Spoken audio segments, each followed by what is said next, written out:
फिर से लेकर आ चुके हैं आप लोगों के लिए दिन भर की सभी ताज़ा और बड़ी खबरें। एक एक कर आपको सारी खबरों की जानकारी देंगे आज देश दुनिया में क्या कुछ हो रहा है। दरअसल सबसे पहली जो बिग ब्रेकिंग निकल कर आ रही है, किसानों का मोदी सरकार पर बड़ा हमला। कहा अगर तीनों किसान काले वापस नहीं लिए गए कानून तो दिल्ली को पूरा घेर लिया जाएगा। उसके बाद मोदी सरकार भी अपने घुटनों पर आ जाएगी। जी हाँ, इसके बारे में आपको विस्तार से बताएंगे।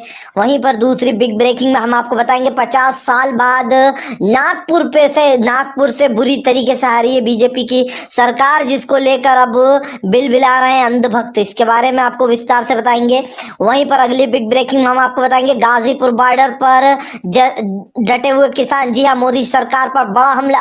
कहा मोदी सरकार अगर काले कानून लेना नहीं जानती है तो हम भी किसान हैं, हम भी जो है खेती जोतते हैं, हम भी घुटनों पर लाना जानते हैं। जी हाँ, इसके बारे में भी आपको विस्तार से बताएंगे। वहीं पर अगली बिग ब्रेकिंग में हम आपको बताएंगे जी न्यूज के पत्रकार को दौड़ा दौड़ा कर भगाया गया। रिपब्लिक टीवी, जी न्यूज, इनके पत्रकारों को आने की अनुमति बिल्कुल नहीं। जी किसान भाइयों का बड़ा ऐलान। कहा जो हमें खालिस्तानी बताते हैं उनको अंदर नहीं आने देंगे। इसके बारे में भी आपको विस्तार से बताएंगे। वहीं पर अगली बिग ब्रेकिंग में हम आपको बताएंगे तेजस्वी यादव का गांधी मैदान के बाहर ही धरना। जी हाँ, दरअसल गांधी मैदान में नहीं करने दिया गया प्रदर्शन, तो बाहर ही बैठकर धरना देने लगे तेजस्वी यादव की और उनकी पार्टी। इसके बारे में भी आपको विस्तार से बताएंगे। वहीं पर अगली बिग ब्रेकिंग में हम आपको बताएंगे शेर की तरह दहाड़े असदुद्दीन ओवैसी। कहा हमारी लहर चली है। जी हाँ, पिछली बार से ज्यादा सीटें हासिल की हमने। इसके बारे में भी आपको विस्तार से बताएंगे। तो सारी खबरें एक एक कर देंगे। खैर चलिए बढ़ते हैं सबसे पहली और सबसे बड़ी खबर की ओर। दोस्तों दरअसल आप लोग बता दें सबसे पहली जो बड़ी खबर निकल कर आ रही है, सिंधु बॉर्डर पर डटे किसानों का मोदी सरकार पर बड़ा हमला।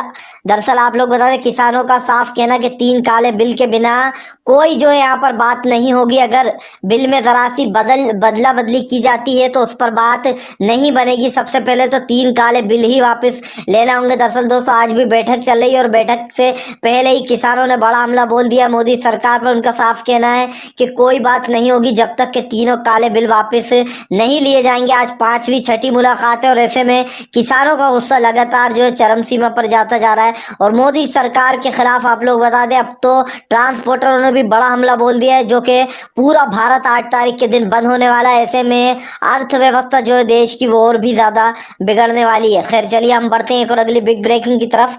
बता दें आप लोग अगली जो बड़ी खबर निकल कर आ रही है, जी न्यूज के पत्रकारों को दौड़ा दौड़ा कर भगाया किसान भाइयों ने। दरअसल आप लोग बता दें जी न्यूज के जो पत्रकार है वो पहुंचे थे अपनी रिपोर्ट कवर करने।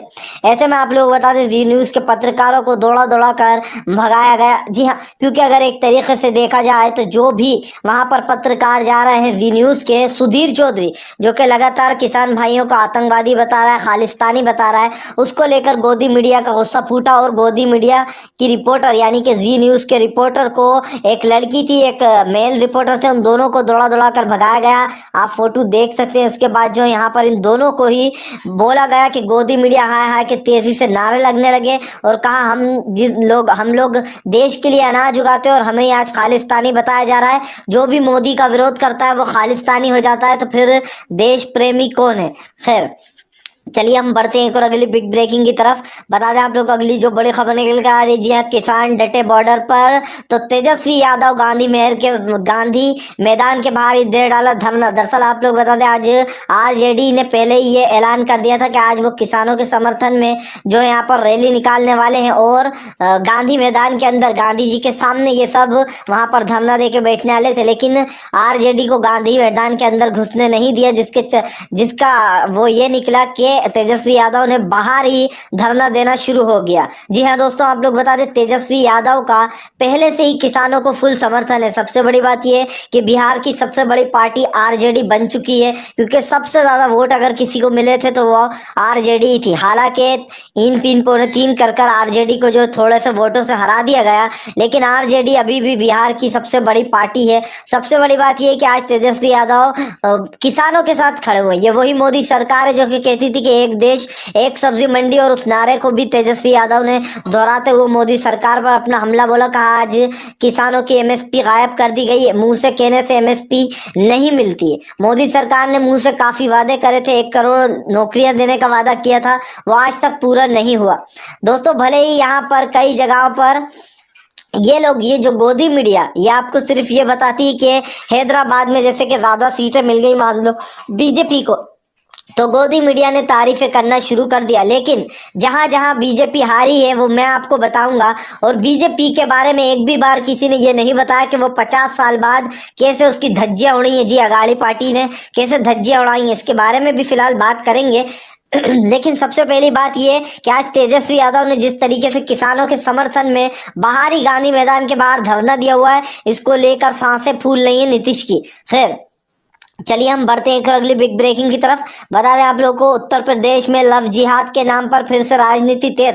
दरअसल आप लोग बता दें, एक लड़का और लड़की की शादी हो रही थी, दोनों की अपनी मर्जी से। जी हाँ, बता दें दोस्तों, दरअसल लड़का जो यहाँ पर मुसलमान है, लड़की हिंदू है, दोनों अपने फैमिली की मर्जी से शादी कर रहे थे, दोनों की फैमिली राजी थी। उसके बावजूद एक हिंदू संगठन जो है वो वहाँ पर आ धमका और उनका कहना था कि इन्होंने एसडीएम से डीएम से जो है यहाँ पर इसकी वो नहीं दी जानकारी, और 2 महीने बाद शादी होती है। और यहाँ पर ये दोनों हिंदू मुसलमान दोनों धर्म से शादी करने वाले थे, यानी कि दोनों धर्म से शादी होने वाली थी दोनों की, तो इनको क्या आपत्ति थी। यानी कि फिर से एक बार हिंदू मुसलमान शुरू हो गया बीजेपी का और बीजेपी वालों की सबसे बड़ी औकात ये है। और अगर आप ज्यादातर देखेंगे उत्तर प्रदेश की, जहाँ पर यूपी सरकार है, वहां पर तो कुछ ज्यादा ही लव जिहाद और जैसी बकवास चीजें चलती हैं। जो कि ये कानून लाया गया है, इसको तत्काल में रद्द होना चाहिए। इसके खिलाफ याचिका भी दायर की गई है, क्योंकि कोई किसी की निजी जिंदगी में घुस नहीं सकता है, उनका अपना फैसला है। एक तरफ किसान भाई मर रहा है और दूसरी तरफ बीजेपी के लोगों को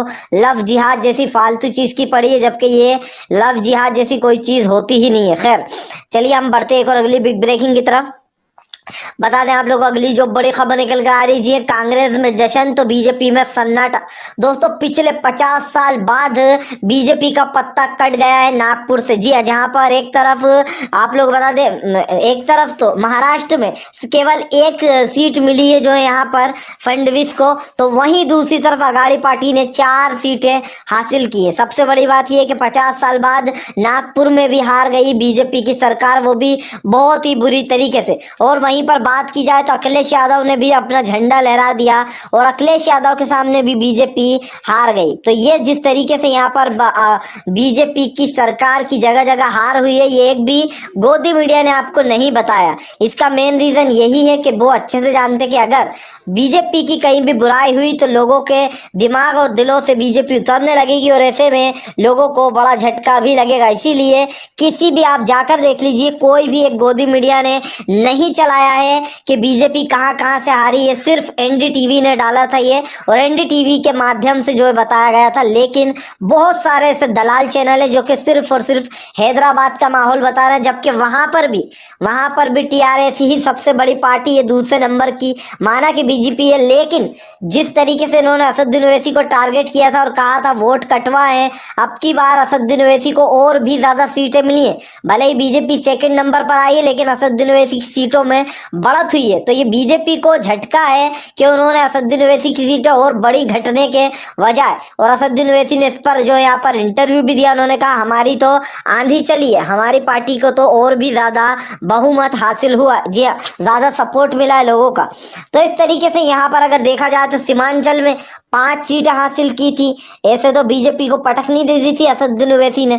खैर, चलिए हम बढ़ते हैं और अगली बिग ब्रेकिंग की तरफ। बता दें आप लोगों को अगली जो बड़ी खबर निकल कर आ रही है, 8 दिसंबर से पूरा भारत बंद का ऐलान कर दिया किसानों ने। जी हाँ, अगर आज की मीटिंग में भी बात नहीं बनी तो पूरी तरीके से भारत बंद का ऐलान कर दिया। किसानों का कहना है कि अब बहुत हो चुका है, हम लोग अपने घर परिवार को छोड़कर आए हैं, वहां पर बच्चे अकेले जो कामकाज करते किसान वो यहाँ पर धरना दे के बैठे हुए हैं, सबकी रोजी रोटी रुकी हुई है, किसान ठंडी हवा में और मोदी सरकार आराम से डीजे के गाने सुन रही है। और चारों तरफ से चौतरफा मोदी सरकार घिर तो गई है, क्योंकि अब ट्रांसपोर्टरों का भी बड़ा हमला है कि 8 दिसंबर के बाद से वो लोग कोई भी गाड़ी वगैरह नहीं चलेगी। सिंधु बॉर्डर पर डटे गाजीपुर में किसानों ने भी बड़ा हमला बोला मोदी सरकार पर, कहा मोदी सरकार कितनी ही अड़ ले, आखिर में ये काला कानून वापस लेना ही होगा, क्योंकि हम तो 1 इंच पीछे हटने से रहे, हम तो जो है यहाँ पर मर जाएंगे लेकिन पीछे 1 इंच नहीं हटेंगे। दोस्तों, ये अपने आप में एक बड़ी बात है किसान भाइयों का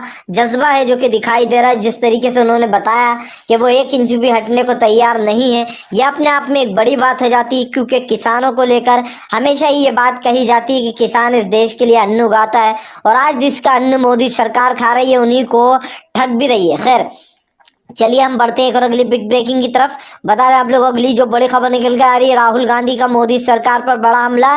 कहा किसानों की नहीं सुनी तो किसान भी नहीं सुनेगा आने वाले समय में मोदी सरकार की। दरअसल दोस्तों, जिस तरीके से अपने यार दोस्त पूंजीपति यारों को अमीर बनाया जा रहा है,